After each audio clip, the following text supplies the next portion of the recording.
Power, actually, twali tulowooza nti people power kitongole naye tugenda okuzuula oluvannyuma ennyo people power nga si mpaaliise.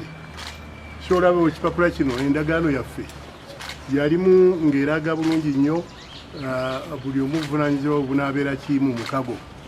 Twagenda mu mukago naye oluvannyuma twagenda okwesanga omukago ogwo gwa kiwaani nga bwe bayimba. Twateekamu wano twesanga nti tujja kubeera mu mukago era endagaano yaffe etandika 11/7/2020. Kaakati omukago guno ne gubanga guddukanyizibwa okuva olunaku olwo okutuuka omwaka omulamba lwe guggwako. Omwaka ogwo we guggwako twali tusuubira bannaffe okujja ewaffe batwakawuntingire mu kiba ne twakola bwe tuti omukago gwe twagendamu twatambuza bwe twatambuza kino twatambuza kiri. Bannaffe tebadda okuva mu kiseera ekyo n'okutuuka kati.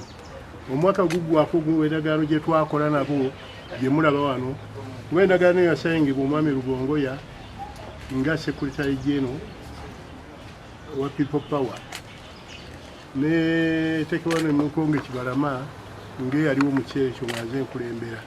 Kati omwami oyo n'ajulirwa Nyanzi Fred Sentamu Odinga bali ku ddembe n'ekigozi Winston. So kati endagaano eno weyaggwako oba tokyalina kyonoonya buli bantu. Endagaano yaffe yali exploitinga ng'eraga bulungi etandika ddi eggwako ddi. Era ne mu ndagaano twateekamu nti ebiseera bwe birituuka endagaano eno eriba eweddeko okuggyako ng'eziddwa obujja. Endagaano tulina bannaffe tubawandiikidde amabaluwa reminders nti abayi mwandize ne tuteesa ku ndagaano yaffe tebaafaayo ku conference esalewo mu nsonga enkulu ennyo ezigenda mu maaso mu kibiina ani gwe mugenda okuwa obukulembeze. So ne tulonda obukulembeze obupya olw'olunaku nga 27 May 2020. Obukulembeze ne bulondebwa mu mateeka ng'era tugobera amateeka.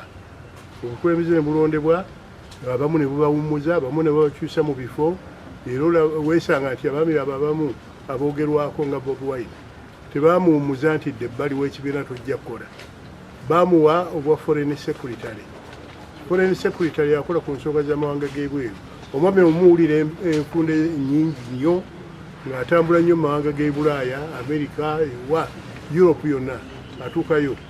So obusobozi obwa bulina. Era abakulu abaali mu lukiiko lwa Seeke eyatuula ne Delegates Conference ne basalawo nti omwami oyo asalira okutwala ekifo ekyo. Era kyamuweebwa ye asigadde okujja wano okulipootinga kuba ofiisi we ziri nzigule. Buli omu atwale ofiisi eyamuweebwa n'omukulu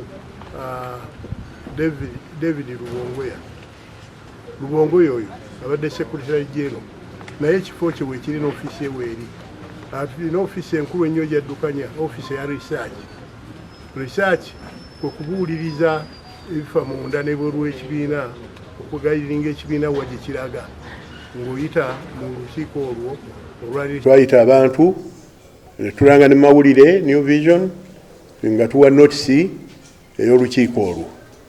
Twatuza olukiiko lwalonda obukulembeze obupya era nga pulezidenti omupya yalondebwa ku lunaku olwo ye Honorable Sentamu Kyagulanyi. Nze ku lwange nga Nkonge Moses Kibalama sirina nnyo mu luluwo gulemera mu kibiina. Ekibiina ne Delegates Conference ne basalawo nti omwami oyo asalira okutwala ekifo ekyo. Era kyamuweebwa ye asigadde okujja wano okulipootinga kuba ofiisi we ziri nzigule. Buli omu atwale ofiisi eyamuweebwa n'omukulu David Lugongoya oyo abadde Secretary General naye ekifo kye weekiri n'ofiisi eweeri. Tulina ofiisi enkulu ennyo gyaddukanya ofiisi eya research